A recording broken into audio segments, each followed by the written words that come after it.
connaît tous les Blues Brothers. Cette année, dans le cadre du Festival du film, nous avons eu la chance de rencontrer le réalisateur derrière ce film, John Landis. À l'image de ses films, il a été souriant, agréable, drôle et complètement décalé de l'image que l'on se faisait d'un réalisateur hollywoodien. John Landis est un self-made man. Thriller a été un clip novateur. Il montre sa passion pour les créatures monstrueuses que l'on retrouvera dans d'autres films tels que Le Loup-garou de Londres qui mélange horreur et comédie. Par ailleurs, on retrouvera son goût pour la comédie dans des films tels que The Stupid ou encore Hamburger Film Sandwich. D'ailleurs, son cinéma a beaucoup influencé les nuls et également Michel Hazanavicius pour OSS 117. Nous ne pouvons pas tous aimer le cinéma de John Landis. Cependant, ses films restent particulièrement cultes, notamment grâce à leur musique. Mais ce qui est sûr, c'est qu'on ne peut pas ne pas apprécier son humour. Nous tenons à remercier John Landis d'avoir été présent malgré les événements et de nous avoir changé les idées grâce à ses films et à sa présence.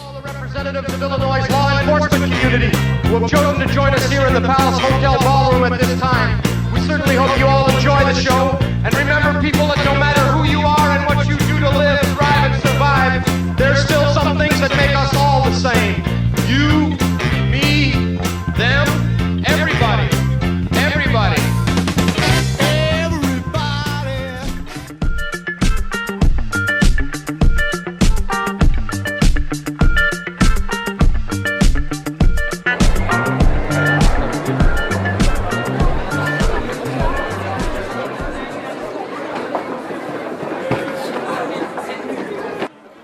Ce vendredi 13 novembre a été marqué par l'ouverture du Festival international du film d'Amiens. Malheureusement, ce ne fut pas le seul événement de la soirée. Le festival avait pourtant débuté dans la joie et la bonne humeur avec la présentation du programme et la présence de John Landis. D'accueillir Monsieur John Landis et son épouse Deborah qui vont s'installer dans la salle pour suivre la suite de la cérémonie.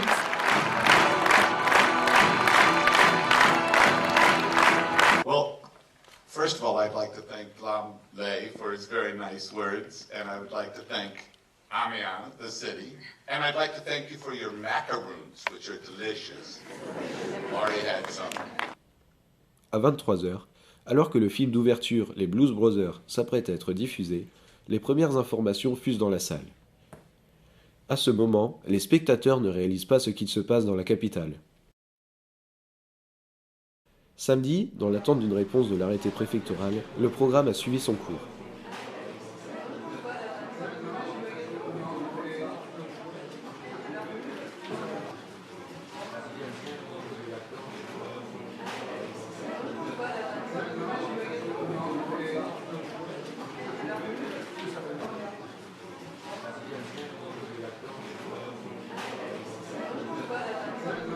Cependant, en début d'après-midi, la nouvelle tombe. Le festival est annulé pendant le week-end.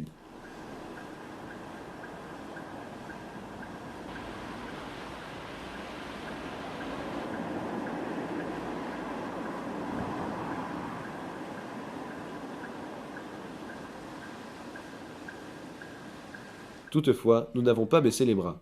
Nous avons alors tenté de contacter le réalisateur André Cretulescu. Finalement, nous avons eu la chance de le rencontrer et de l'interviewer dans une maison de la culture vidée de son public.